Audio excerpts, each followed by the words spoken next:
हे every nursing aspirant, तो आप लोग कैसे हैं? आई होप आप सभी लोग अच्छे होंगे। I am Vicky Jaiswal, nursing officer at AIIMS Gorakhpur. तो अभी हम लोग एक सीरीज में हैं, important notes prepared by me during my nurse at 6 journey, due to which I crack nurse at 6 just within period of 3 months।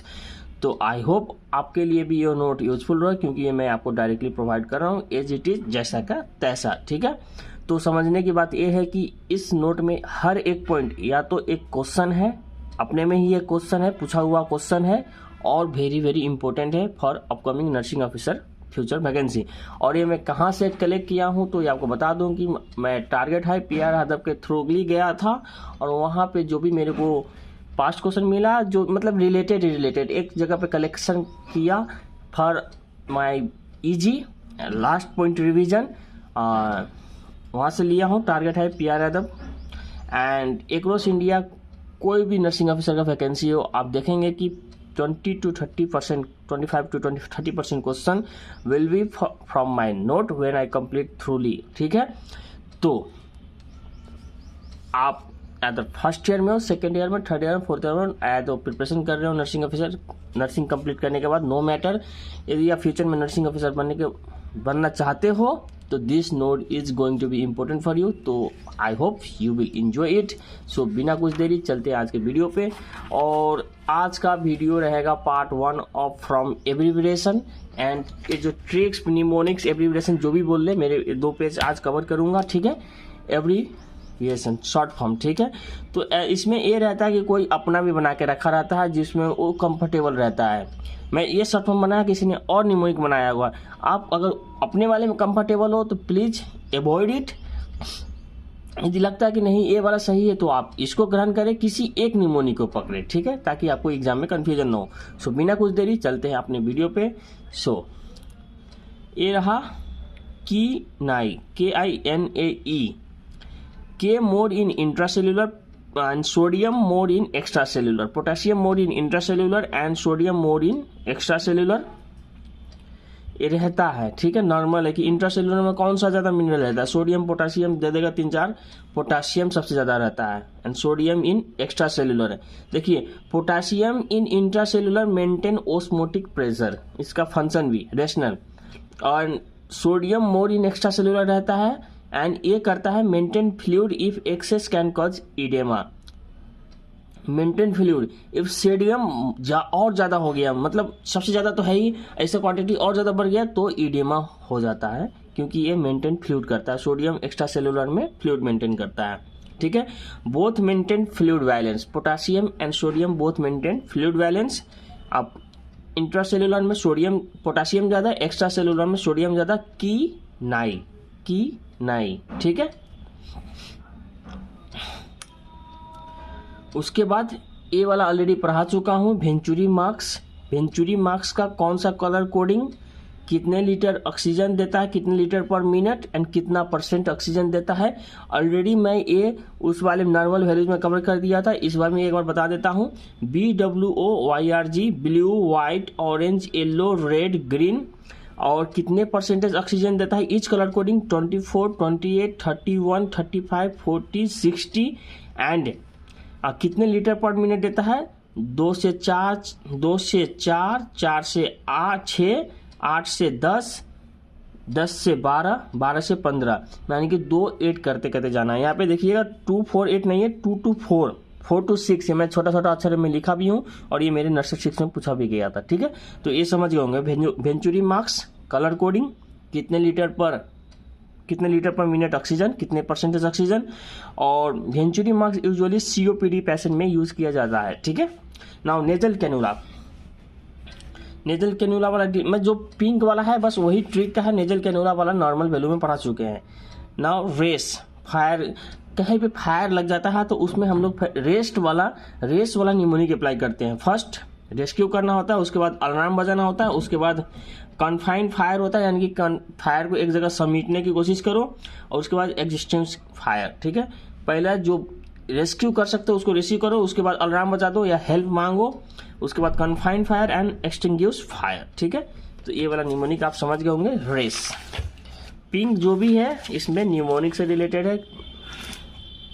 ठीक है, कैनुला कलर इंपॉर्टेंट है भाई, एक क्वेश्चन 2 क्वेश्चन आ ही जाएंगे, ठीक है। OGGPBYP, OGGPBYP, तो इसका साइज कौन सा रहता है गज में? 14, 16, 18, 20, 22, 24, 26, 14 से OGGPBYP याद कर लो, उसके बाद 14, उसके बाद दो याद करते जाओ, हो जाएगा तुम्हारा। एंड कौन सी कैनुला कलर कौन सी यूज के लिए होता है ये पूछा जाता है, ठीक है। ग्रीन वाले के यूजुअली हम लोग ब्लड ट्रांसफ्यूजन के लिए लेते हैं, मगर अगर इमरजेंसी हो एंड जो 20, 22, 24 है for IV fluid, 22 and 24 for IV fluid, 20 को हम लोग फैट इमल्सन जो रहता है उनको चढ़ाने के लिए लेते हैं। एंड ड्यूरिंग इमरजेंसी सिचुएशन 14, 16, 18 को लेते हैं, चाहे वो आईवी फ्लूइड देना हो चाहे कुछ भी देना हो। 14, 16, 18 during emergency in traumatic case and in normal case green blood transfusion करेगा। बी एंड 22, 24 आईवी फ्लूइड के लिए एंड 20 गज pink one for fat emulsion, ठीक है। During emergency and blood transfusion के लिए हम लोग 14, 16, 18 ले सकते हैं, ठीक है, ओके। उसके बाद ये वाला पढ़ते हैं। Cancer drug that affect specific cell cycle that is anti metabolites. Cancer drug that affect specific cell cycle that is anti metabolites synthesis cycle phase पे एक्ट करने वाला। एस साइकिल यानी कि सिंथेसिस साइकिल फेज पे act करने वाला मिथोट्रोक्जेट plus ताराफ्लोरपेहाइड थी। मिथोट्रोक्जेट plus ताराफ्लोरपेहाइड थी, यानी कि एक मिथोट्रोक्जेट एक ड्रग हो गया, उसके बाद तारा से एक आएगा, एक फ्लोर से आएगा, एक हाइड से आएगा, एक थी से आएगा, ठीक है। तो तारा वाला सिताराबिन, फ्लोर वाला फ्लोरोनोसिल एंड हाइड वाला हाइड्रोक्सीयूरिया, थी वाला थियागुआनाइन, ठीक है। तो कौन सी कैंसर ड्रग है जो that is anti metabolite that affect the cell cycle, specific cell cycle synthesis cycle phase पे एक्ट करने वाला। एस साइकिल जो रहता है उसको इफेक्ट करने वाला उसको है मिथोट्रोक्जेट ताराफ्लोरपेहाइड थी। इतना पढ़ लेंगे तो हमारा हो जाएगा थियागुआनाइन, हाइड्रोक्सीयूरिया, फ्लोरिउरासिल, सिताराबिन एंड मिथोट्रोक्जेट, ठीक है। Now inhibit M cycle of mitosis. यहाँ पे एच साइकिल था, यहाँ पे एम साइकिल ऑफ माइटोसिस। ये भी कैंसर वाले ड्रग ही है, तो प्रीफिक्स में भिन्न रहेगा, उस वाले ड्रग में प्रीफिक्स में भिन्न रहेगा, जैसे भिनक्रिस्टिन, भिनब्लास्टिन, ठीक है। Because obtain from leaves flowers of भिन, प्रीफिक्स में भिन्न क्यों है? जो that cancer drug that affect the M cycle of mitosis, उसके प्रीफिक्स में भिन्न रहता है। क्यों भिन्न रहता है? क्योंकि obtain from leaves flowers of vinca plants, so also college plant alkaloids और भिनिया अल्कालॉइड, ठीक है। तो भिनक्रिस्टिन, भिनब्लास्टिन, स्पेशली ध्यान देने वाली बात है भिनब्लास्टिन के लिए causes phlebitis at IV site, IV से देते हैं हम लोग पुश करते हैं, वहाँ पे फ्लेवेटिस करता है भिनब्लास्टिन, ठीक है। तो ये रहा that affects the M cycle. S cycle भी डील कर लिए by mnemonic tricks.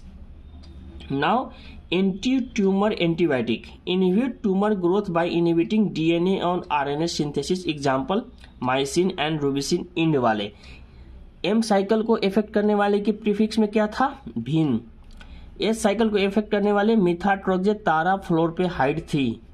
Now that effects the DNA and RNA synthesis, वो वाले कैंसर ड्रग के सफिक्स यानी कि पीछे उस ड्रग के नाम के पीछे माइसिन एंड रूबिसिन होगा, ठीक है, इंड वाले। ब्लियोमाइसिन, डेक्टिनोमाइसिन, डाउनोरोबिसिन, डोक्सोरूबिसिन, ठीक है, रूबिसिन, माइसिन। तो ये हम लोग जो कैंसर का ड्रग्स रहता है बहुत हार्ड, उसको हम लोग पढ़ लिए, वो एग्जाम में डायरेक्टली पूछ लेगा। एस साइकिल को कौन इफेक्ट करता है, एम साइकिल को कौन इफेक्ट करता है, डीएनए एंड आरएनए सिंथेसिस को कौन इनहिबिट करता है, तो आप इजीली कर सकते हैं। चलते हैं हम नेक्स्ट पेज पे, ठीक है। ये वाला हो गया, ओके है।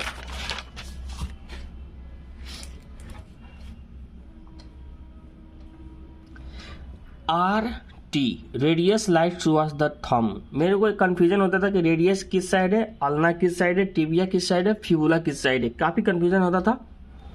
तो मैं बना लिया टी, राइल्स ट्यूब कुछ भी हो RT। Radius lies towards the thumb, यानी कि जो थंब के साइड में है इधर रेडियस है और इस साइड है तुम्हारा अल्ना, ठीक है। उसके बाद रेडियस और लेग में RT में एक R रहता है रेडियस और दूसरा T रहता है टिबिया, ठीक है, अल्ना फिबुला।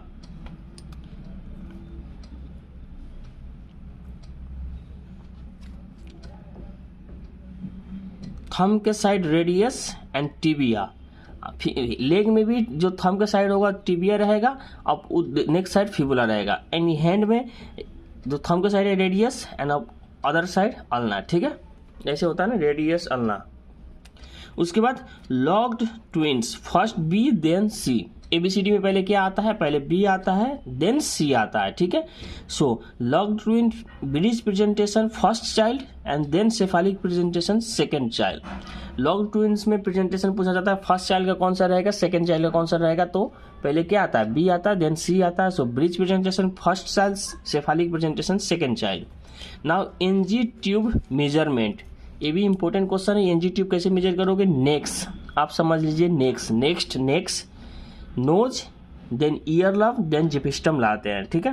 फर्स्ट नोज से लेके ईयर लॉब एंड ईयर से लेके जिफिस्टम वी मेजर NG ट्यूब का साइज वैसे, ठीक है।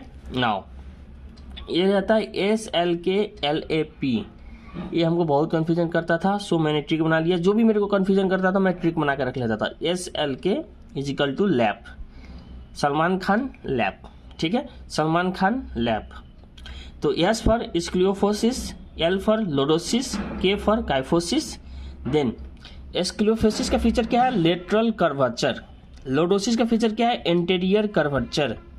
काइफोसिस का फीचर क्या है, पोस्टेरियर कर्वेचर, ठीक है। तो ये बहुत इंपॉर्टेंट है, स्क्लियोफोसिस का lateral curvature, lordosis anterior curvature, kyphosis posterior curvature, ठीक है। तो सलमान खान लैप पढ़ लीजिएगा, अच्छे हैं। और स्क्लियोफोसिस किस में देखा जाता है, प्रेग्नेंट एंड फैट पीपल में देखा जाता है। प्रेग्नेंट एंड फैट पीपल में क्या देखा जाता है, स्क्लियोफोसिस। लोडोसिस किसके में देखा जाता है, लॉडियोबैक। उसके बाद नेक्स्ट ट्रिक है हमारे मौसी सीसी फेसबुक, मौसी सीसी फेसबुक। तो M adult, U for unconscious, C for children, I for infant, carotid femoral brachial. ये किसके लिए है, कैरोटिड फीमोरल ब्रैकियल। इस पल्स देखने के लिए देखिए मैं 5 मई के बाद पढ़ाने जब से मेरा रिजल्ट आया है, क्योंकि मेरा सिलेक्शन कंफर्म हो गया था, तो ये शायद भूल गया हूँ कि किसके लिए बनाया था, मौसी सीसी FAB सेसी फेसबुक, ठीक है। तो एडल्ट में हम लोग पल्स कैसे देखते हैं, कैरोटिड से, ठीक है। उसके बाद अनकॉन्शियस में हम लोग पल्स कैसे देखते हैं, कैरोटिड से। उसके बाद चिल्ड्रन में हम लोग पल्स कैसे देखते हैं, फीमोरल से। एंड इन्फेंट में हम लोग पल्स कैसे देखते हैं, ब्रैकियल से। अब पल्स से ही रिलेटेड होगा शायद, फिर भी आप लोग देख लीजिएगा एक बार, ठीक है। उसके बाद first line drug of TB ribs, ये वर्ल्ड फेमस ट्रिक है। रिफार्मासिन, आइसोनियाजिड, ठीक है, ethambutol, salbutamol and P for एक और ड्रग है पायराजिनामाइड, ठीक है। तो ये वर्ल्ड फेमस निमोनिक्स है for the first line drug of TB rips. तो ये पेज खत्म हुआ। ये वाला बस मौसी मेरे को थोड़ा कंफ्यूजन है, क्योंकि मैं 5 मई 2024 के बाद पढ़ा ही नहीं हूँ जब से रिजल्ट आया है। उसके बाद ये वाला 4 hallmark sign of tumour lysis syndrome. 4 hallmark sign of tumour lysis syndrome is PUK increase होगा, कैल्शियम डिक्रीज होगा। अब PUK क्या है, कैल्शियम तो कैल्शियम है। PUK इंक्रीज होगा, कैल्शियम डिक्रीज होगा, is the 4 hallmark sign of tumour lysis syndrome. Hyperphosphataemia यानी कि फोस्फेट बढ़ेगा, P हो गया। हाइपर यूरेसेमिया, U हो गया। हाइपर कैलेमिया, K हो गया। एंड हाइपोकैल्सीमिया, CA डिक्रीज होता है। Hypocalcaemia is also seen but when PTH RP increases, ठीक है। So this is a 4 hallmark sign of tumour lysis syndrome. अब चलते हैं नेक्स्ट ट्रिक पे।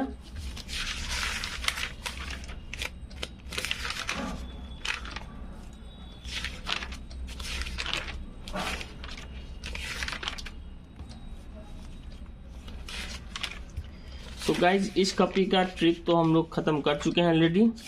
अब नेक्स्ट कॉपी पे है, उसको हम लोग नेक्स्ट